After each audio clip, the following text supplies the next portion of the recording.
Alors aujourd'hui, on va parler d'une histoire dans laquelle Jésus a refusé de faire quelque chose. C'est quand Dieu dit non. Puis j'avais écouté 2 partages ce matin qui peut-être ont un petit peu de relation avec ça, parce que c'est dans les moments dans lesquels on a les expectatives, on a prié pour quelque chose, puis Dieu, dans sa grâce, puis son amour, dit non.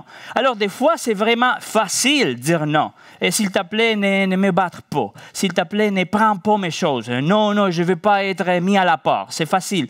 Mais des fois, ce n'est pas facile dire non. Des fois, dire non, c'est difficile parce qu'on doit rejeter des belles propositions qui sont devant nous, des bonnes choses, mais peut-être à cause que ce n'est pas le temps, on est forcé à dire non, puis là, c'est vraiment difficile. Puis il faut comprendre aussi que dire non doit être toujours supporté pour des choses. On ne peut pas dire non juste parce que je ne veux pas. Oui, mais pourquoi tu ne veux pas? Il doit y avoir des bases pour soutenir les non en arrière. Alors, une des caractéristiques de Jésus, c'est la personne principale dans notre histoire aujourd'hui, et c'est qu'il était toujours disposé à faire des choses pour les personnes. Okay? Il était toujours, on le voit tout le temps, en train de parler avec quelqu'un, en train de servir, d'enseigner, d'aider. Dans le Nouveau Testament, je ne sais pas si la présentation est déjà mise. Juste, sinon c'est correct, je peux avancer un petit peu. Voilà.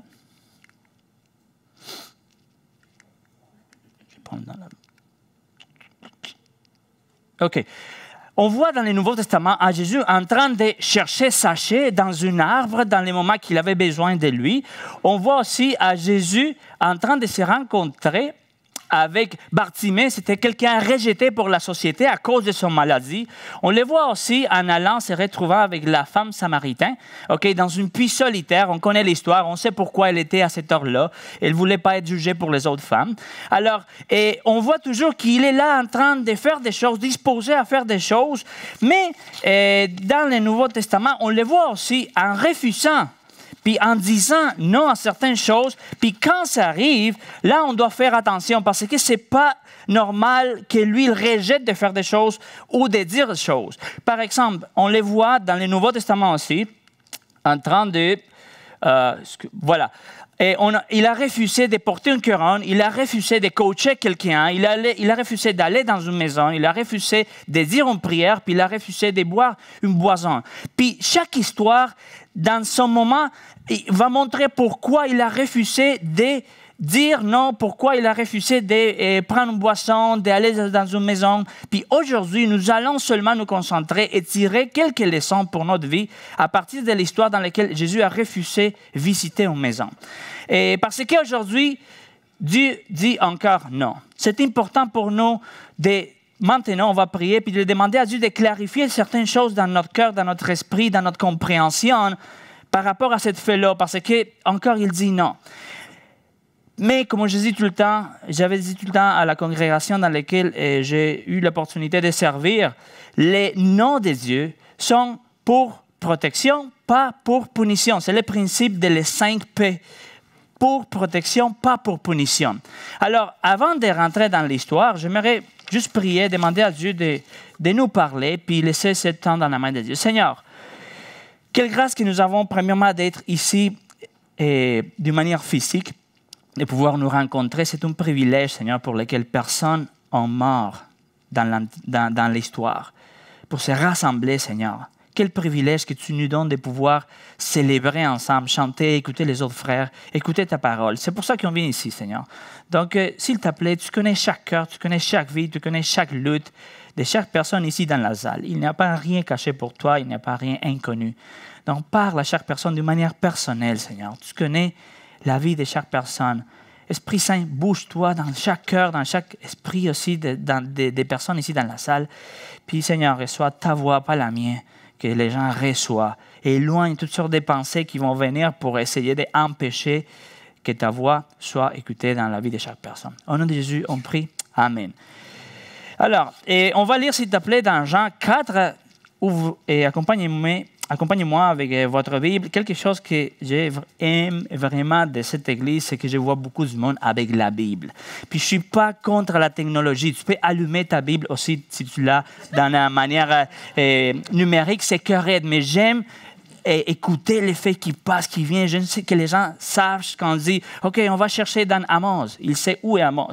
Sophonie, ah oui, Sophonie, c'est ici. C'est quelque chose de spécial, puis c'est quelque chose que j'ai remarqué tout de suite. La première fois qu'on est venu ici, beaucoup du monde avec la Bible, c'est pour ça que j'ai la mienne. Je vais lire ici ma version 50-21 dans les cellulaires, parce que l'autre, c'est 8 secondes, puis c'est un petit peu plus difficile à lire. Dans Jean 4, on va lire depuis le verset 43, s'il te plaît, jusqu'à le verset 51, je pense. Donc, donnez-moi une seconde. 43. Voilà.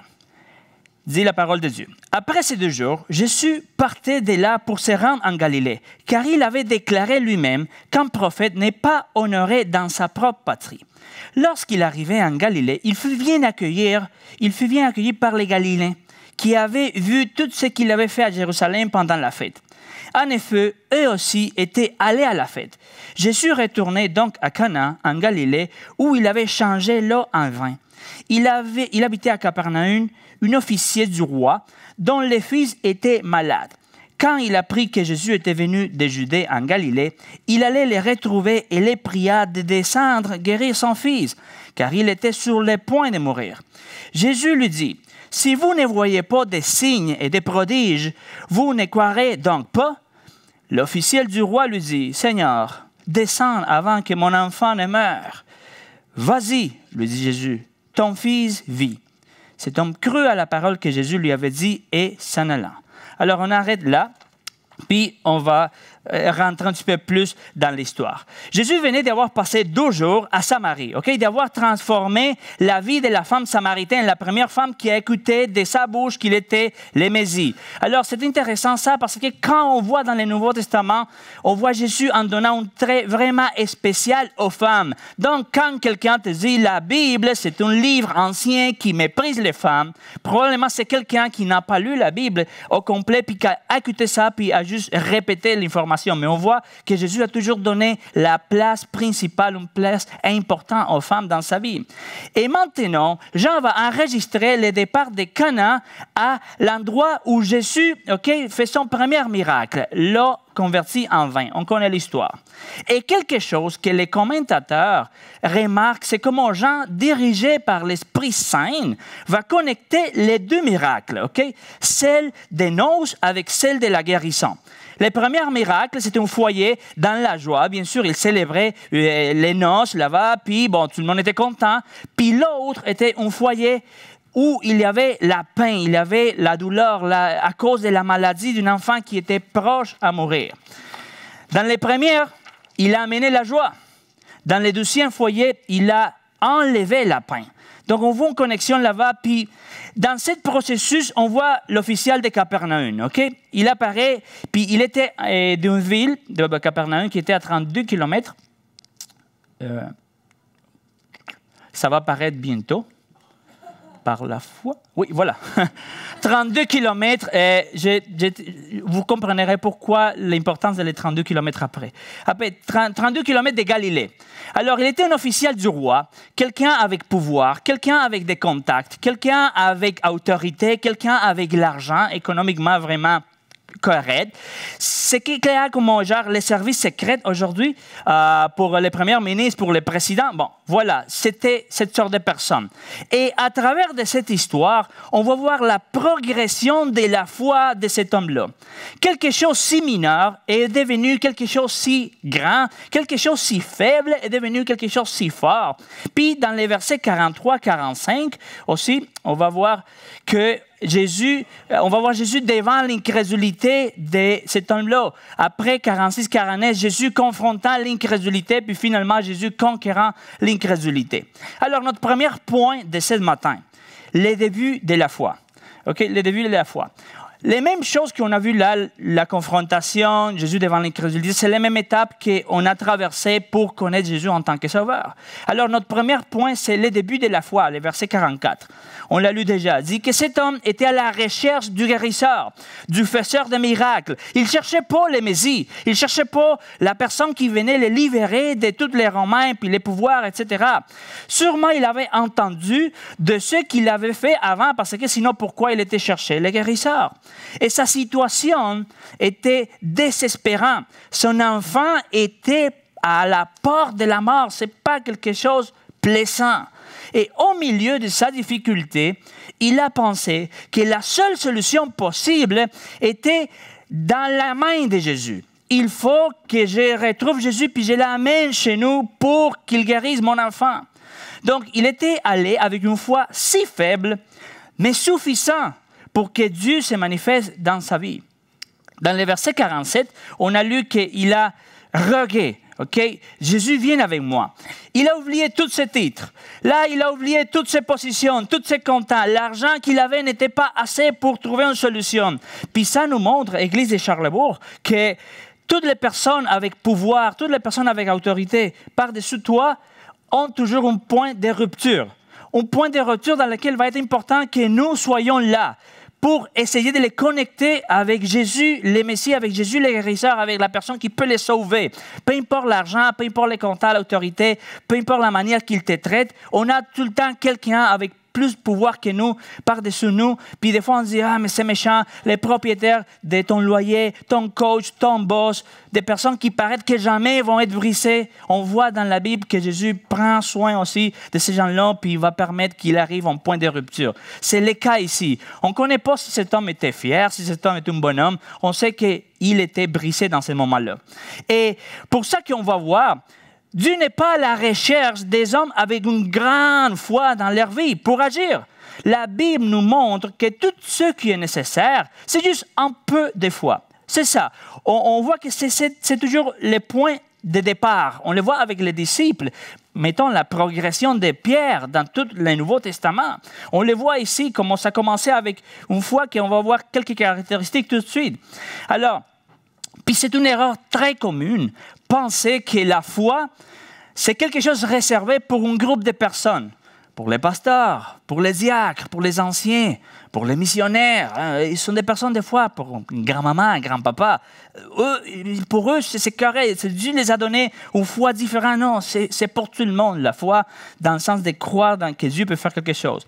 Puis il faut commencer, c'est une phrase que j'avais mise ici dans l'écran, il faut commencer, par faire ce qui est possible et tôt ou tard, tu expérimenteras l'impossible. Puis ça, Église de Charlesbourg, ce n'est pas une phrase que j'ai ressortie de TED Talk. OK, YouTube, on va voir comment est-ce que je m'encourage je dis TED Talk, puis les gars qui sont vraiment nice, puis bon, voilà. Non, c'est quelque chose que je suis sûr que tu as expérimenté dans ta vie. Je suis sûr parce que c'est ça que Dieu fait avec chacune de nous.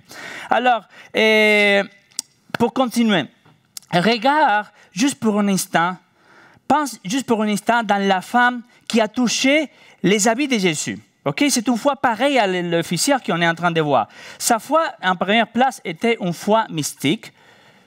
Voilà, c'était une foi mystique. Parce qu'elle pensait que si je touche les vêtements, ça va changer ma vie. C'était vrai, mais sa foi était dans les vêtements. Après, on voit que c'était une foi anonyme pour plusieurs raisons. Okay? Elle était malade, la loi ne lui permettrait pas d'être autour des personnes. Donc, probablement pour ça, il ne voulait pas que personne le voyait, sachait qu'elle était là. S'il y avait des personnes qui la connaissaient, on ne sait pas, mais c'était anonyme. Puis, en troisième place, on voit qu'il y a eu une foi lente. Parce qu'on voit dans l'histoire que Jésus a demandé, c'est qui m'a touché? Alors, il connaissait la vie de cette femme comme personne dans la foule. La question n'était pour lui. La question était pour elle, puis pour le reste des personnes. Toujours, Dieu va chercher une réponse dans notre vie. Il est toujours à la recherche de nous voir agir pour nous montrer ça qu'il connaît déjà. C'est pas qu'il dit, OK, on va voir, et bon, Indor, attache ta toque parce que maintenant, je vais mettre une situation devant toi, puis je vais voir comment est-ce que tu vas réagir. Puis il est là, il fait ces choses, tu attends en situation, puis tu dis, pas pire, mon homme, viens, tu m'as surpris. Non, non, non, il savait déjà. C'est pas qu'il va dire, hey, c'est poche, man, ton attitude. Pourquoi tu as réagi de cette manière? Quand il nous met devant des situations, c'est pour que nous soyons clairs de où nous sommes dans la foi, où nous sommes dans la vie chrétienne. Alors, il nous va permettre d'expérimenter des situations pour grandir, pour comprendre, pour supporter plus, pour connaître sa personne mieux. Alors, autant elle, comme l'officiel de notre passage, on était motivés par une foi petite, privée, pas vite, puis pas claire. Donc, on voit que ça a été suffisant même pour que Jésus agisse. Dans le fond, mais ça qui a fait la différence, c'était que c'était une foi dans Jésus. Parce que lui, il voulait que Jésus vienne chez lui. Pas Étienne. Peux-tu envoyer Étienne? Non, Jésus. Puis la femme, même si sa foi était un petit peu mystique dans les robes, était dans les robes de Jésus, pas dans les robes de Pierre. Vois-tu? Donc, c'était la foi dans Jésus en tant que tel. Puis c'est ça qui a fait la différence. Alors, il avait tous les éléments nécessaires pour que Dieu agisse dans leur vie. Le deuxième point de ce matin, de cette histoire, c'est les limites de sa foi. OK? On voit qu'il croyait qu'il était nécessaire que Jésus venait chez lui, que ça serait la présence physique de Jésus dans la chambre, dans la salle, peu importe, qui engendrait la guérison de son gars. Sa foi le disait, il doit venir avec toi, va le chercher. Mais ici, c'est important de remarquer que dans le verset 48, il y a une réponse un petit peu bizarre, honnêtement. On va le lire. C'est la réponse de Jésus à cet homme-là. Jésus lui dit, « Si vous ne voyez pas de signes, de prodiges, vous ne croirez donc pas? » Alors, je ne sais pas toi, mais quand on lit ça pour la première fois, c'est comment? Alors, si ça aurait été Pierre, tout le monde aurait sauté ici. Pierre, encore une fois, amen. Écoute, l'homme vient de voyager 32 km, son gars est près de la mort. Vois-tu la réponse? C'est le moment de dire, si vous ne voyez pas de saints. Mais c'est Jésus. Jésus jamais a fait rien sans aucune intention, sans aucune chose en arrière. Donc, c'est une réponse un peu bizarre. Mais quand on lit les passages, on remarque qu'il parle en pluriel, premièrement. C'est pas dit, « Hey, toi, officier, si tu ne voyais pas des saints, Non, il parle en pluriel. Il voulait que les gens entendaient les messages, puis que nous aussi sortons un message pour nous, un enseignement pour nous. Je ne sais pas toi, mais avec tes enfants, mais ça arrive avec nos enfants. Des fois, il y a un qui fait quelque chose pas correct, puis il le fait devant ses frères et sœurs. Donc, on va les corriger là. OK, bon, qu'est-ce que tu as fait? Dis la vérité, parce que si tu dis un mensonge, tu vas avoir deux conséquences. Si tu dis la vérité, tu vas avoir une conséquence, peut-être grâce, on va voir la situation. Mais c'est comme ça. Alors, on le fait devant eux, puis les autres, tu les vois avec les yeux comme ça, mais ils sont en train d'apprendre. Sans besoin de les corriger d'une manière, il apprend. Donc Jésus est en train de nous donner un message à nous tous, puis les gens qui étaient là aussi. C'est pas juste pour lui, c'est pas une réponse méchante, c'est une réponse qui est née de la grâce, pas de l'impatience. Vois-tu, envers les gens qui étaient là. Alors, quelle grâce, Église de Charlesbourg, que Dieu nous montre en ne nous donnant pas ce que nous avons demandé, mais en nous donnant ce que nous avons besoin. Je me souviens quand j'étais célibataire, on dit single and ready for a mingle. Puis j'ai prié pour une femme dans ma vie. Chaque 2 jours, chaque 2 semaines, pour une femme. Seigneur, une fille différente. Seigneur, que soit ta volonté, pas la mienne, mais que soit Fabienne. Seigneur, que soit ta volonté, pas la mienne, mais que soit Julienne. Puis j'ai changé de nom chaque 2 semaines. Puis Dieu me disait, non, tu n'as besoin pas de Julien, tu n'as besoin pas de Fabien, non, tu as besoin de Christina, puis Christina a besoin de toi, je vais faire mes choses pour permettre que ça arrive. Merci Seigneur, parce qu'en regardant le Facebook, des fois je dis, merci Seigneur. Tu m'as gardé. Puis je suis sûr que d'autres femmes ont regardé, mon page Facebook et dit, merci Seigneur, tu m'as sauvé aussi. Alors, ça va à deux sens, hein? Je suis sûr que peut-être vous l'avez fait déjà. On va vérifier avec l'ego de la jeunesse. Oh, il a changé. Alors, c'est ça. Mais merci Seigneur pour les fois qu'il nous a dit non. Non, c'est sa grâce. Et on va voir bientôt que ce n'était pas la présence de Jésus la chose qui était nécessaire pour changer les choses. On connaît l'histoire de toute manière, mais on va aller voir un petit peu plus en détail. Alors, troisième point, l'épreuve de sa foi. La preuve de sa foi. Jésus n'était pas allé avec lui, on le sait, mais lui, il a donné ses mots, sa parole. Vas-y, ton fils vit. Alors, cet homme avait 32 kilomètres de retour chez lui, pendant lesquels il devrait croire puis s'accrocher à la parole de Jésus. C'est la seule chose qu'il avait. Et 32 kilomètres qui ont fait grandir sa foi. Dieu fait la même chose avec toi puis avec moi. Il nous fait grandir, il va exercer notre foi, il va l'étirer. C'est les mots qu'on trouve dans les Grecs pour ce sort d'épreuve, pour étirer. Alors peut-être ce n'est pas dans 32 kilomètres, peut-être c'est dans une semaine, dans un week-end, dans 6 mois, dans 3 ans et demi, dans lesquels il va étirer ta foi puis il la va faire grandir. Il ne veut pas que nous restions souvent dans la même place toujours. Il va nous mettre sur un parcours pour nous faire grandir. Puis, quelque chose qui arrive, c'est que des fois, on a la crainte d'embarquer dans certaines choses parce qu'on ne voit pas vraiment qu'est-ce qu'il y a en avant. Comme je viens de le dire, j'ai travaillé chez FedEx, puis pendant la pandémie, on livrait quand même. Les gens étaient tout le monde à la maison, mais on était en train de livrer, c'est correct. Puis, Galerie La Capitale était fermée. Mais on livrait quand même au magasin, il recevrait quand même des boîtes puis des choses. Donc, on devrait passer pour des couloirs qui normalement sont en arrière de tous les magasins pour livrer parce que c'est pas plaisant. Vois-tu, dans ton magasin qui arrive un gars tout rempli de la neige, puis tu dis bonjour, j'ai 43 boîtes pour vous. Non, tu veux pas ça, je le laisse ici à côté de la caisse. Non. En arrière, il y a une porte. Mais qu'est-ce qui arrive? Que les couloirs sont obscurs pour sauver de l'argent. Ils ne sont pas éclairés. Par contre, quand tu commences à marcher, boum, boum, il y a comme des détecteurs de mouvement qui allument les chemins. Donc, il faut se rappeler ça que les gars de la sécurité t'ont dit. À droite, gauche, 3 fois, gauche, à droite, 3 fois. Puis avec les graines, je suis ici dans un couloir obscur. C'est un défi, mais bon. Des fois, ça arrive, Dieu nous met dans un couloir qu'on voit obscur, puis on donne un pas, boum, puis c'est clair, on portionne.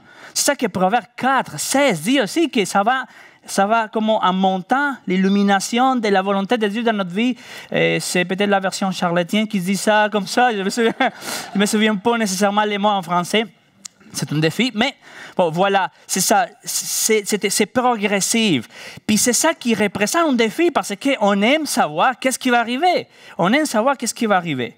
Alors, l'exercice de la foi va produire la maturité. Maturité que des fois, l'Église de Charlebourg, on pense qu'il est toujours associée à la connaissance.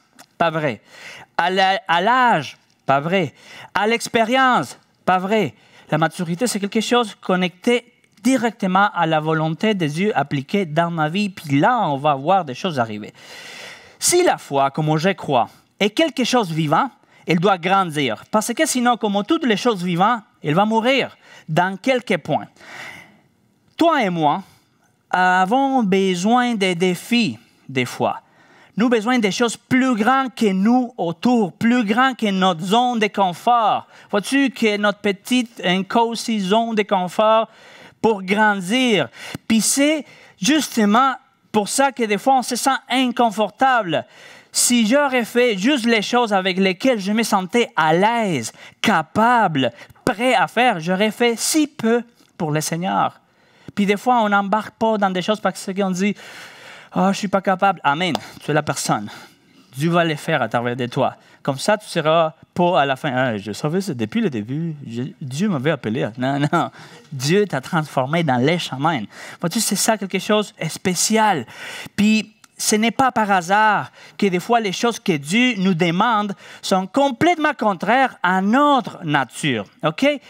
Et des fois, on est devant certains défis que nous ne voulons pas parce qu'ils sont hors de notre nature. Puis, on dit, mais pourquoi tu dis ça, Indar? Éphésiens 5, 22, très connu le passage aussi. Femmes, soyez soumis à vos maris, comme au Seigneur.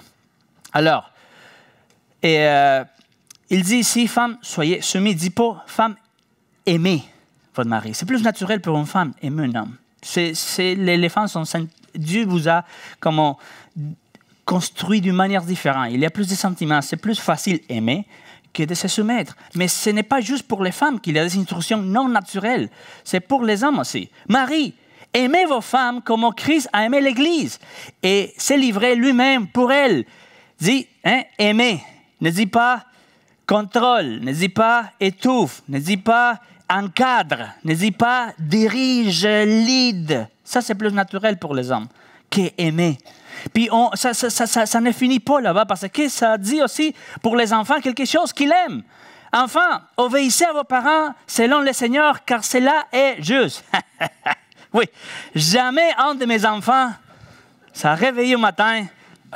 Papa, aujourd'hui je suis rempli d'obéissance, demande-moi ce que tu veux, je le ferai sans questionner, sans pleurer, puis sans dire non, puis sans dire pourquoi. Je suis prêt. C'est pas naturel pour eux obéir. Par contre, c'est naturel de nous aimer, ils nous aiment. Ils nous aiment. Des fois, on les corrige. 10 minutes après, ils disent « Hey, papa !» C'est naturel. L'obéissance va contre sa nature. Alors, c'est sûr, je ne vais pas rentrer dans les détails parce que Simon ne touche pas des choses difficiles. Ça pourrait être une chose difficile. C'est un bon conseil. J'ai fait la même chose tout le temps. Mais par rapport à la soumission, je veux pas que vous soyez une image de moi ou n'importe quoi de la parole incorrecte. La soumission, c'est sûr, c'est quelque chose qui doit être fait en amour, bien sûr. C'est facile de se soumettre à un homme quand il y a l'amour. L'homme qui a besoin de ce passage-là pour diriger sa famille, ça dit que tu dois te soumettre. Hey, ce sont les versets que j'appelle les versets savants. Plus que tu l'utilises, moins que tu as. Vois-tu, si tu as besoin tout le temps, dire, hey, tu dois faire ça parce que il faut voir. Donc, ça par rapport, c'est contraire à notre nature, faire toutes ces choses. Puis, il y a d'autres choses que le Seigneur va nous demander, mais il y a toujours une raison pour ça. Alors, vois-tu, les commandements sont contraires à notre nature. Par contre, ils ne sont pas mauvais parce qu'ils sont nés dans le cœur de Dieu. C'est-à-dire que si on le fait, on est comme Dieu. Dieu nous demande de ne pas mentir parce qu'il est la vérité. Il nous demande de ne pas tuer parce qu'il est la vie. Donc, on voit qu'il nous demande d'aimer parce qu'il est amour. Donc, chaque fois qu'il te demande à toi de faire quelque chose, si tu réponds correctement, tu vas être comme lui. Vois-tu l'importance de comprendre cette chose? Ce n'est pas juste un caprice divin pour nous contrôler, pour nous encadrer, pour nous limiter, pour nous étouffer. Oh, non, c'est pour nous aimer puis nous faire paraître plus à lui. Tout ce qu'il nous demande est conforme à ce qu'il est. Alors, une dernière chose par rapport à ces commandements. Ils vont nous défier. L'officiel lui a dit, « Jésus, viens chez moi. » Non, vas-y, ton enfant va vivre. Il a cru dans sa parole et il a quitté. Et maintenant, il avait le défi de parcourir 32 kilomètres en croyant que son enfant était vivant. Un des grands parties de mes problèmes et de le tien ont été causés à cause de l'absence de sa parole dans notre vie. Et une chose qu'on peut voir ici en commune avec Abraham, puis cet homme-là, c'est que les deux ont dû laisser l'idée de comment Dieu allait travailler dans leur vie. Parce qu'Abraham, Dieu l'a dit, quitte ton pays, ta patrie et ta famille et va dans la terre que je veux te montrer. Cet homme-là a dû quitter quelque chose aussi, l'idée de que Jésus devrait venir avec lui. Il a dû renoncer à cette idée.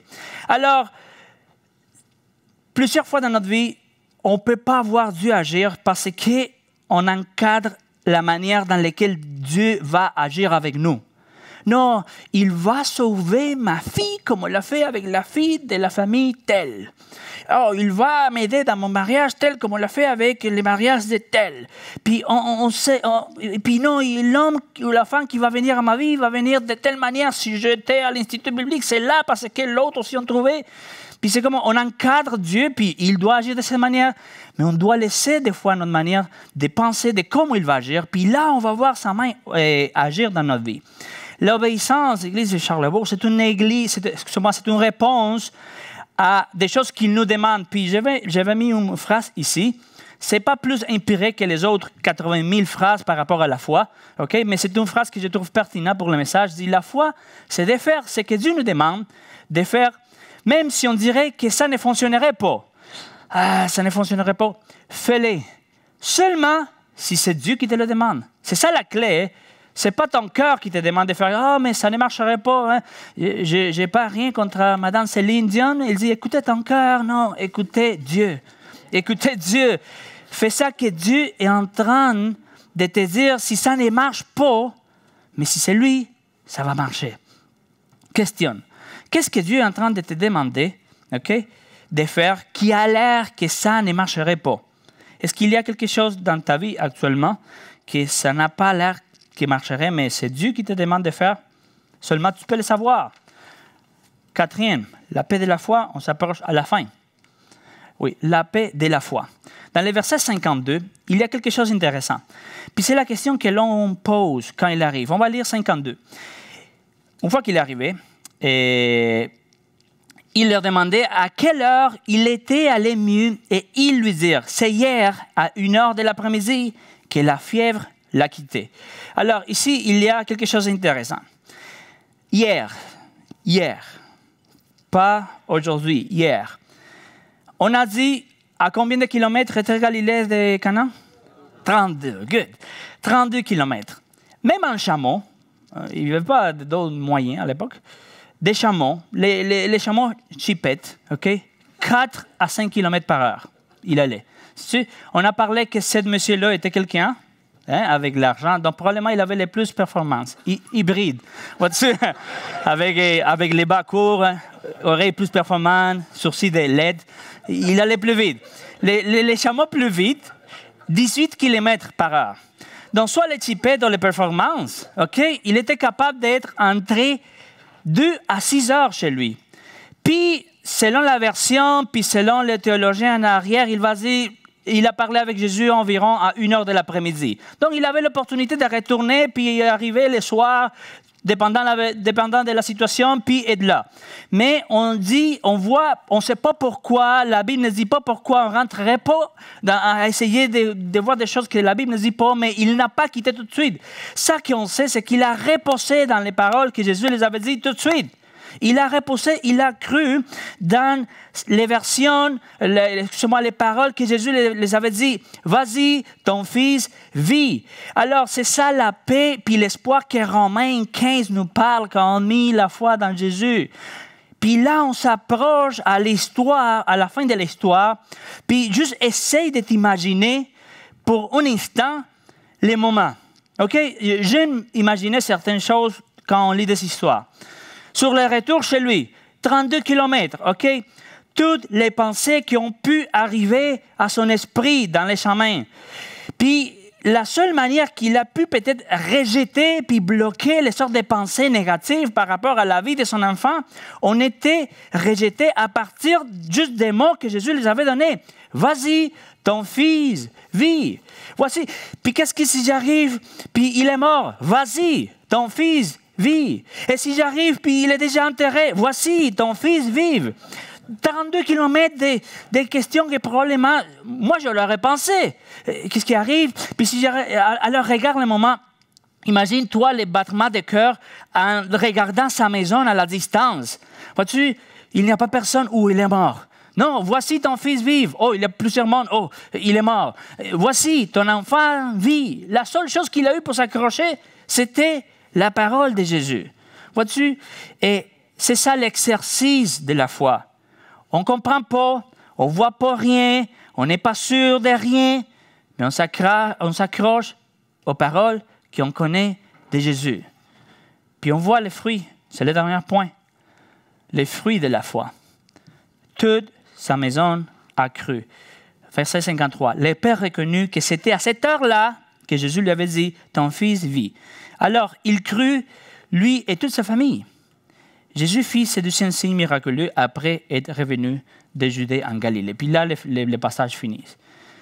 Les fils étaient guéris, OK? Puis toute sa famille aussi, les servants, tout le monde. Mais maintenant pas, ils ont cru en Jésus, maintenant pas comme les guérisseurs, le monsieur qui fait des miracles autour, maintenant comme les sauveurs. Alors, des questions pour finir. Toute cette situation était arrivée juste parce que son enfant est près de la mort. Okay? Si son enfant n'aurait été pas malade, jamais il aurait été là, jamais sa famille aurait cru ses servants en personne. Question pour toi ce matin. Qu'est-ce qui est près de la mort dans ta vie? Qu'est-ce qui est près de la mort dans ta vie? Qu'est-ce qui fait de la peine à ton cœur? C'est ton mariage peut-être qui est près de la mort, près de finir. Tu dis, je ne suis pas capable. Est-ce que c'est les relations avec ta famille? Je ne suis pas capable de les voir. Maintenant, ça s'en vient, Noël. Qu'est-ce qui est près de la mort? Ta vie, peut-être ton santé est vraiment complexe dans ces moments-là.